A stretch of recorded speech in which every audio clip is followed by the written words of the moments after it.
Bueno, buenas tardes.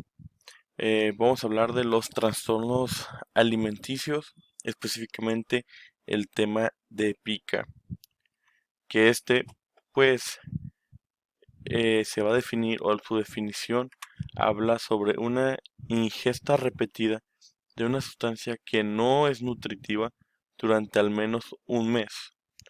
El comportamiento que existe en estos sujetos es que la ingesta va a ser inadecuada para el desarrollo, va a ser ajeno a la cultura y es tan grave como para requerir atención clínica médica.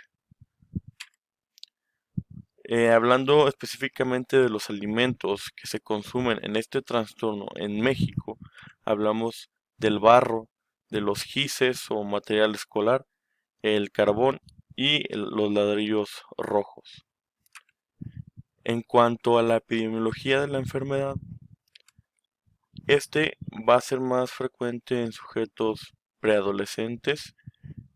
Hablamos de una edad de los 11 a los 13, 14 años. Eh, Se va a afectar o se afectan un 15% a aquellos individuos que tienen una discapacidad intelectual grave o menor. eh, y va a afectar a ambos sexos por igual. Esto quiere decir que no existe una predilección o una relación discordante entre hombres y mujeres.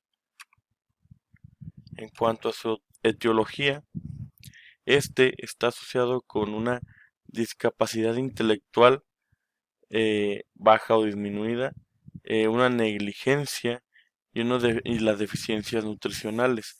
¿A qué me refiero con negligencia? Hablamos de niños en situaciones precarias donde ellos, al no tener alimentos con carácter nutricio o que le generen un aporte nutrimental al cuerpo, ellos sufren de ansiedad al no tener alimento y buscar otras sustancias o objetos los cuales generen esa saciedad aunque no generen un aporte nutricio. Y pues las deficiencias nutricionales en el hierro o el zinc, que son minerales que se pueden encontrar en la tierra, y es por eso que los niños llegan a consumir el barro. Este inicia generalmente entre el año y los 2 años de edad y tiene una mayor incidencia esperada entre familiares. Esto quiere decir que existe una relación entre que si tu padre s- tú pudiste o llegaste a tener pica y tus hijos pueden llegarla a tener. En cuanto al diagnóstico, hablamos de una ingesta de sustancias no comestibles después de los 18 meses de vida, donde estas sustancias, aparte de todas las que ya dije, incluyen pinturas, yeso, cuerdas, pelo, ropa, suciedad, heces, piedras y papel. Suele comenzar de los 12 a 24 meses de vida y la incidencia va a disminuir conforme a la edad. La implicación de esta patología o por qué es tan importante es porque resulta benigna o muy peligrosa dependiendo del objeto que se ingiera.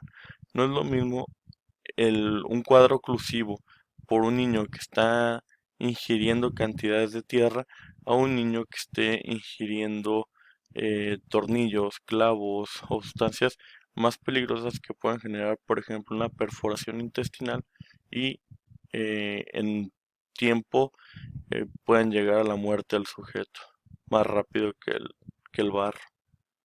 En cuanto al diagnóstico diferencial, tenemos que hacer una diferencia del trastorno con alguna deficiencia que pueda tener el sujeto, como en este caso el hierro o el zinc.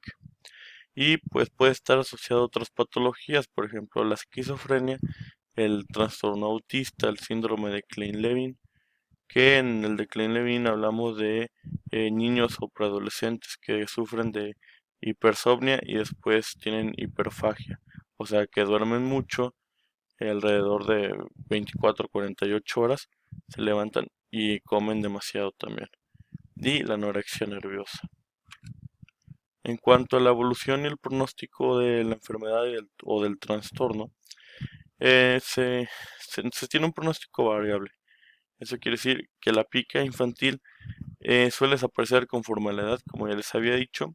Entre las mujeres embarazadas que tienen este trastorno se va a limitar al periodo de gestación, o sea, después del parto el trastorno va a desaparecer y por lo general hay ciertos periodos del embarazo donde el trastorno es más evidente y es de mal pronóstico o el pronóstico es menor en aquellos adultos que tengan algún trastorno o una discapacidad intelectual donde la pica pueda persistir durante años. Y para el tratamiento, en los casos de negligencia o malos tratos o carencias se tienen que corregir, se deben de corregir estas situaciones. Tenemos que eliminar la exposición a sustancias tóxicas, por ejemplo el plomo, retirárselas al niño porque esto puede ser grave para su salud. Y los trastornos, más que nada, en ese trastorno no hay terapia farmacológica, sino se toman medidas psicosociales o psicoterapéuticas, en donde este, se van a aplicar dos tipos de terapia, donde va a haber un refuerzo negativo o un refuerzo positivo. ¿A qué me refiero? A que en la terapia suave o de refuerzo negativo se le va a aplicar, por ejemplo, mm, una descarga o un ruido desagradable o una sensación.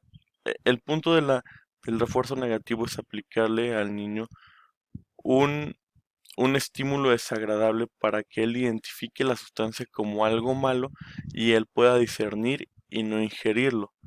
Y el refuerzo positivo habla de que le provoquemos una sensación positiva o buena al niño para que deje de hacerlo. Es lo contrario una de la otra. Y con esta imagen yo creo que queda explicado que en el positivo la mamá está haciendo o está generando un sentimiento agradable, una expresión agradable hacia el niño y el niño responde. En cuanto al refuerzo negativo, donde la madre está poniendo una sensación desagradable para el niño y éste entiende que es malo. Y ya para finalizar, la referencia de donde lo saqué fue de el DSM-5, el manual de psiquiatría, y el libro de Kaplan de psiquiatría. Muchas gracias.